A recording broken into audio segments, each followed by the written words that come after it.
الحمد للہ رب العالمین والعاقبۃ للمتقین والصلاة والسلام علی سید المرسلین۔ ناظرین کرام السلام علیکم ورحمۃ اللہ وبرکاتہ۔ ایمانی صفات کا عنوان لے کر آپ کی خدمت میں حاضر ہوں۔ ایمانی صفات میں جو چیزیں توحید کے منافی ہیں، شرک ہے، شرک اکبر ہے، شرک اصغر ہے، ان تمام چیزوں کا ذکر چل رہا ہے۔ اور حقیقت میں بہت سے معاشرے میں، سماج میں یہ ساری چیزیں موجود ہیں۔ اس کا بیان کرنا بہت ضروری بھی ہے، تاکہ ہمارے وہ مسلمان بھائی جو ان بیماریوں میں ملوث ہیں، نہیں جانتے، ان کے سامنے حق بیان نہیں کیا گیا، حق واضح نہیں کیا گیا۔ قرآن اور حدیث کی روشنی میں یہ باتیں ان کے سامنے بیان کی جا رہی ہیں۔ میں اپنی جانب سے کوئی بات کہہ دوں، جھوٹ کا امکان سمجھ سکتے ہیں، یا کسی اور کی بات پیش کر دوں، لیکن جہاں اللہ رب العالمین کی بات آ جائے، کلام الہی کی بات آ جائے، اور جہاں امام الانبیاء خاتم النبیین سید الرسول محمد صلی اللہ علیہ وسلم کی بات آ جائے، تو ذرا بتائیے کہ ان سے سچا کون ہو سکتا ہے؟ اللہ سچا، اللہ کے رسول سچے۔ اللہ کے رسول صلی اللہ علیہ وسلم کے بارے میں الصادق المصدوق کہا گیا۔ وہ سچے تھے، ان کو سچا کہا گیا اللہ کی طرف سے، اور اللہ نے شہادت دی کہ آپ سچے ہیں، آپ صحیح راستے پر ہیں، صراط مستقیم پر ہیں۔ اور ہم کس کی بات تسلیم کریں گے؟ یہ بات بیان کی جا رہی تھی تبرک کی، برکت۔ ہم درخت میں برکت سمجھ لیں، یا پتھروں میں برکت سمجھ لیں، یا پھر مزاروں کو برکت سمجھ لیں، یا گھروں کے اوپر یا درختوں کے اوپر ہرے جھنڈے لگا دیں، یہ سب توکل کے خلاف، قرآن کے خلاف، اسلام کے خلاف، اللہ کے رسول صلی اللہ علیہ وسلم کی تعلیمات کے خلاف ہیں۔ میں اپنے جانب سے بیان نہیں کرتا، بابرکت تو اللہ کی ذات ہے۔ قرآن حکیم کی آیت ہمیں ملتی ہے، تبارک الذی نزل الفرقان علی عبدہ۔ بابرکت ہے اللہ کی ذات جس نے اپنے بندے پر قرآن نازل کیا۔ وبارکنا علیہ وعلی اسحاق۔ ہم نے ابراہیم علیہ السلام اور اسحاق پر برکتیں نازل کی۔ برکتیں تو اللہ کی طرف سے ہوتی ہیں، اللہ کی طرف سے برکت نازل ہوتی ہے۔ ہم دعائیں بھی کیا کرتے ہیں برکت کی، جیسا کہ حدیث شریف میں آتا ہے کہ ایک مرتبہ ایک صحابی رسول کے یہاں اللہ کے رسول صلی اللہ علیہ وسلم مہمان ہوئے، کھانا کھائے۔ کھانا کھانے کے بعد اپنی اونٹنی پر سوار ہو کر جانے لگے، تو مہمان نواز نے، میزبان نے اس کی نکیل پکڑ لی اور کہا، اللہ کے رسول صلی اللہ علیہ وسلم دعا فرما دیجیے۔ تو آپ نے دعا فرمائی، اللہم بارک لہم فیما رزقتہم۔ اللہ تو ان کو برکت دے جو کچھ ان کو تو نے دے رکھا ہے، واغفر لہم وارحمہم۔ اللہ جنہوں نے دعوت کھلائی ہے، مجھے کھانا کھلایا ہے، ان کی مغفرت بھی کر دے، ان پر رحم نازل فرما۔ تو برکت کی دعا کی جا سکتی ہے اللہ کی طرف سے، برکت اللہ کی طرف سے آتی ہے۔ اور پھر ایک عیسیٰ علیہ السلام نے کیا کہا تھا، وَجَعَلَنِي مُبَارَكًا۔ آپ تو پیغمبر تھے،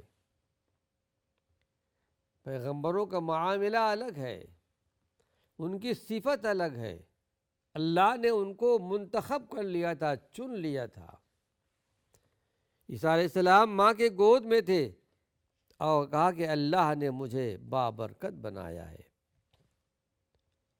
یہ نہیں کہا کہ میں بابرکت ہوں، اللہ نے مجھے بابرکت بنایا ہے۔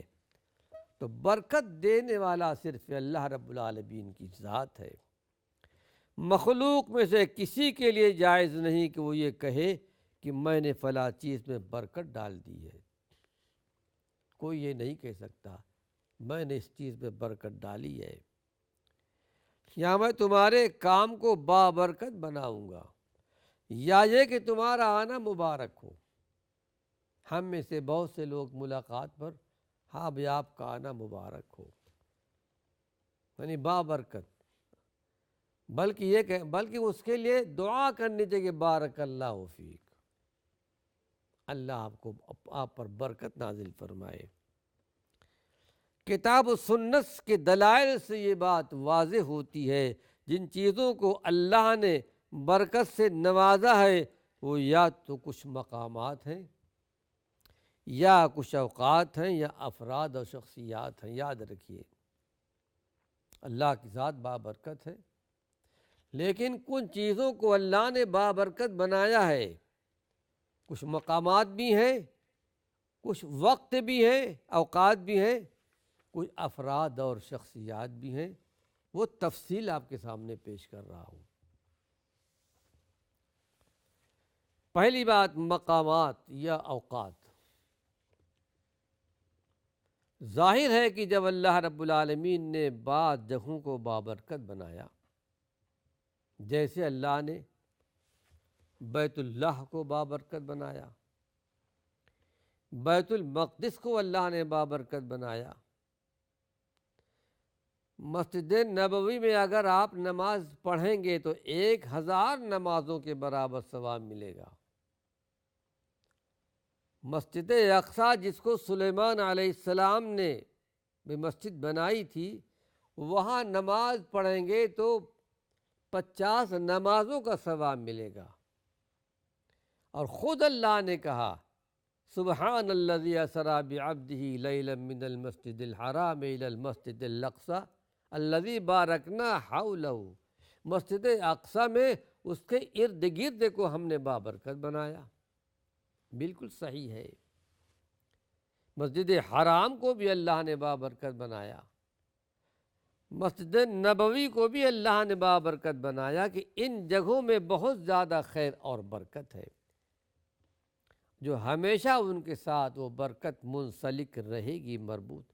اور یہ خیر و برکت اس لیے اس میں رکھی گئی تاکہ جن لوگوں کو اس کی زیارت کی دعوت دی جائے ان میں رغبت اور شوق پیدا ہو کہ وہ ہمیشہ اپنا تعلق اور دلی لگاؤ ان کے ساتھ رکھیں۔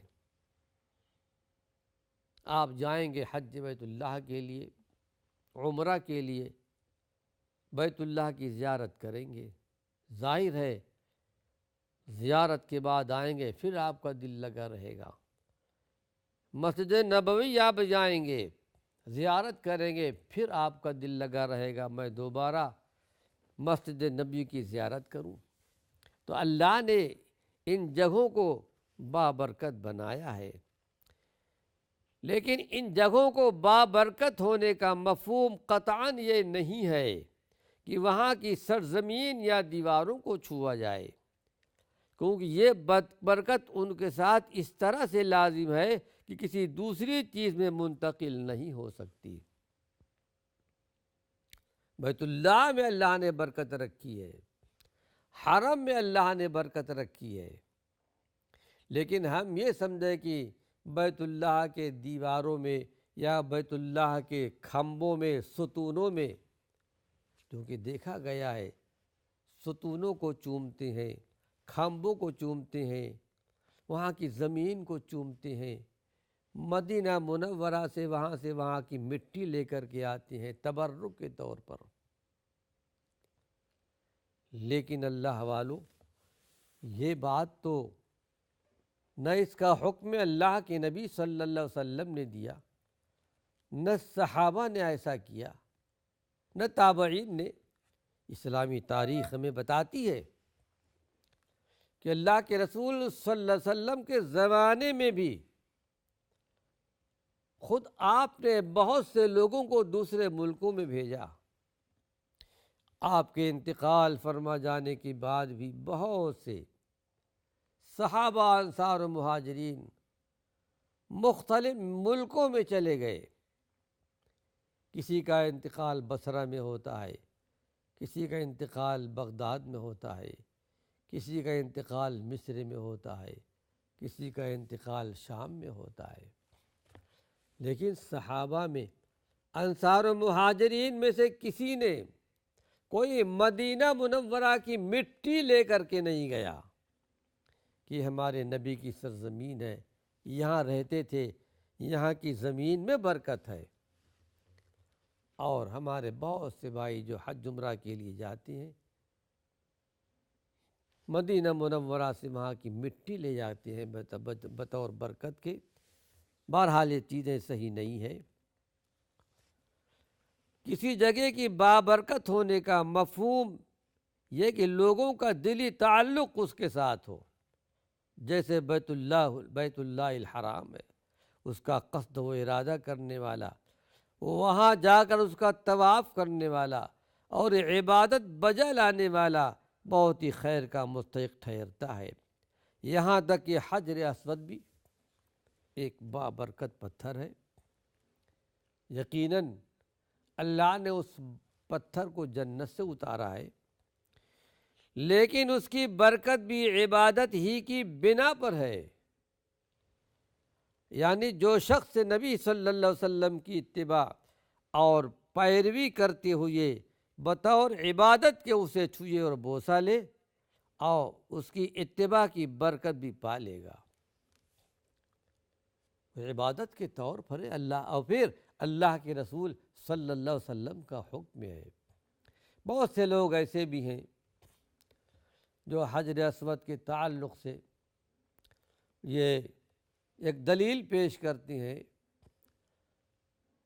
کہ جو بتوں کو پوجتے ہیں، پتھروں کو پوجتے ہیں، تم تو جا کر کے وہاں حجر اسود کو چومتے ہو، پوجتے ہو۔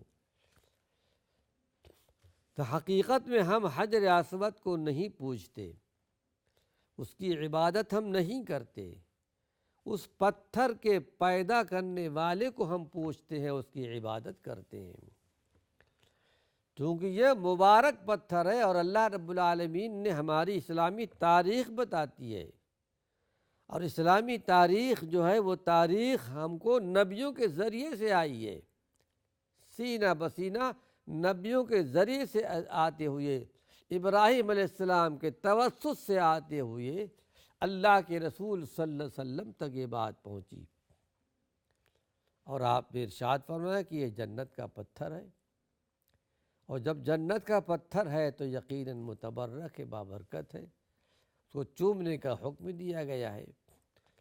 ہاں، اصل میں حقیقت میں اس کی عبادت نہیں کرتے، ہمارے نبی نے اس کو چوما ہے، عبادت کے طور پر نہیں، ایک بابرکت پتھر کے طور پر جو جنت سے پتھر لایا گیا۔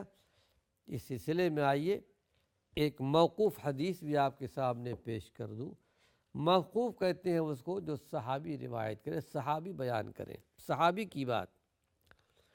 ایک مرتبہ حضرت سیدنا عمر بن خطاب رضی اللہ عنہ نے حجر اسود کا بوسہ دیتے ہوئے فرمایا، انی لأعلم انک حجر لا تنفع ولا تضر۔